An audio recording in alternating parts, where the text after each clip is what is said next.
এক সুন্দর সুদর্শন ছোট্ট গ্রাম, নাম শেরপুর। সেখানকার মানুষ অনেক হাসি খুশিতে আর অনেক ভালো মতোই তাদের দিনকাল যাপন করতেছিল। কিন্তু সেই গ্রামের পাশেই একটি পুকুর ছিল, পানিগুলো অনেক কালো। গ্রামবাসীরা নাম দিয়েছিল কালো পানি। কিন্তু সেই পুকুরের পাশেই একটি ভাঙ্গা ঘরে একটি চিকন পাতলা মানুষ বাস করত, নাম ঠুং ঠুং। সে তার মুখ দিয়ে জাদু করে জীবজন্তু বানাইতো।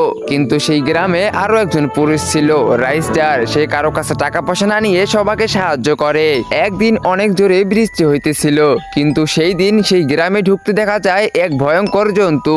তার গা পুরো বরফে ঢাকা আর দেখতে অনেক ভয়ঙ্কর। সে একটি রুমে চলে যায় আর একটি লোকের কাছে গিয়ে হাত দুইটা উপরে ভাসিয়ে জাদু করতে শুরু করে। তখন সেই পুরো ঘরে পানি দিয়ে ভরে যায় আর লোকটির শ্বাস বন্ধ হয়ে সেইখানেই মারা যায়। এটা দেখে সেই ভয়ঙ্কর প্রাণীটি অনেক বেশি মজা পেতে শুরু করে। তখন গ্রামের আরেকটি ঘরে চলে যায়, ওইখানেও ওইভাবেই আরেকটি লোককে মেরে ফেলে। পরের দিন সকালবেলা গ্রামে হইচই পড়ে যায় আর সেই পুকুরের কালা পানির উপরে ভাসতে দেখা যায় গ্রামের কিছু মানুষের লাশ। এইটা দেখে গ্রামবাসীরা বুঝতেছিল না যে এই কাজটা কার হতে পারে। তখনই রাস্টার বলে, আমি জানি এটা কে করছে, ঠুং ঠুং। আর এই দিকে ঠুং ঠুং গ্রাম থেকে পালিয়ে যাইতেছিল।